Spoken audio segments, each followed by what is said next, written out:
Hi friends, welcome back to ప్రభడవల్ 3 YouTube channel. ఈరోజు మన లాంగ్ వీడియోలో బెల్లం పాయసం ఎలా చేసుకోవాలో చూద్దాం రండి. తీసుకున్నామండి మన వీడియోలో ఈరోజు అనేది నేను బెల్లం పాయసం చేస్తాను. బెల్లం పాయసం చేయడానికి పెనం పెట్టుకున్నాం. సేవాలు ఎంచుకోవాలి కదా.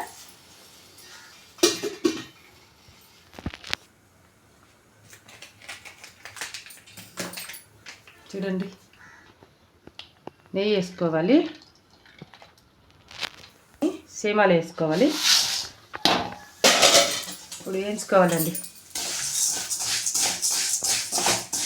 బాగా ఎర్రగా దూరగా ఎగేంత వరకు వేయించుకోవాలి. చిన్న మంట పెట్టుకొని,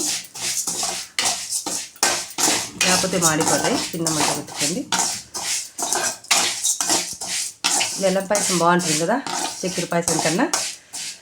ఎందుకంటే మా డాడీకి అందరికీ షుగర్, మా డాడీకి షుగర్ ఉంది. అలాగే ఇంకా చక్కెర పాయసం అప్పుడే చేశాను కదా, ఇప్పుడు బెల్లం పాయసం చేయాలని చేస్తున్నాను. చూడండి, వేయించేసుకున్నాను. ఇలా వేయించుకోవాలి. ఇప్పుడు స్టవ్ ఆఫ్ చేసుకున్నాం. ఇవి పక్కన పెట్టుకున్నాము. వెలిగించుకున్నామండి. స్టవ్ వెలిగించుకుని గిన్నె పెట్టుకున్నాము.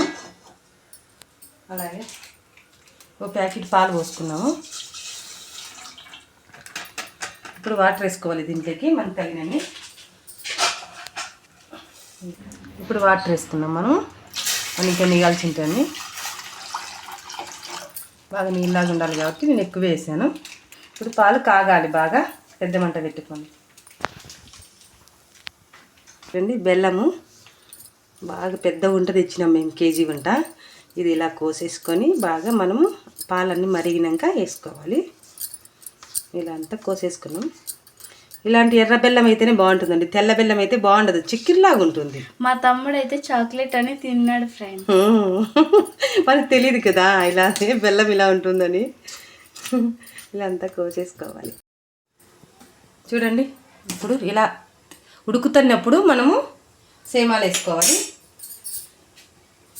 ఇప్పుడు సేమాలు వేసుకున్నాం దీంట్లోకి. ఏంటి బెల్లం వేస్తారని వేయలేదని అనుకుంటారా? బెల్లం అయితే ముందుగానే వేసుకోకూడదు.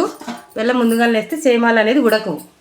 అందుకనే మనకి సేమాలు ఉడికినప్పుడు బెల్లం వేసుకోవాలి. ఉడకనిద్దాము. ఎలక బుడ్లు వేద్దాం. ఇప్పుడు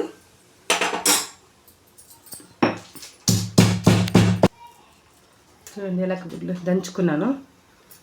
దంచుకొని వేసుకోవాలి. ఇవి ఉడికినాకే వేసుకోవాలి బెల్లము. ఉడికినాయి చూపిస్తాను. ఇలా ఉడికినాయి కదా. ఇప్పుడు బెల్లం వేసుకున్నాము.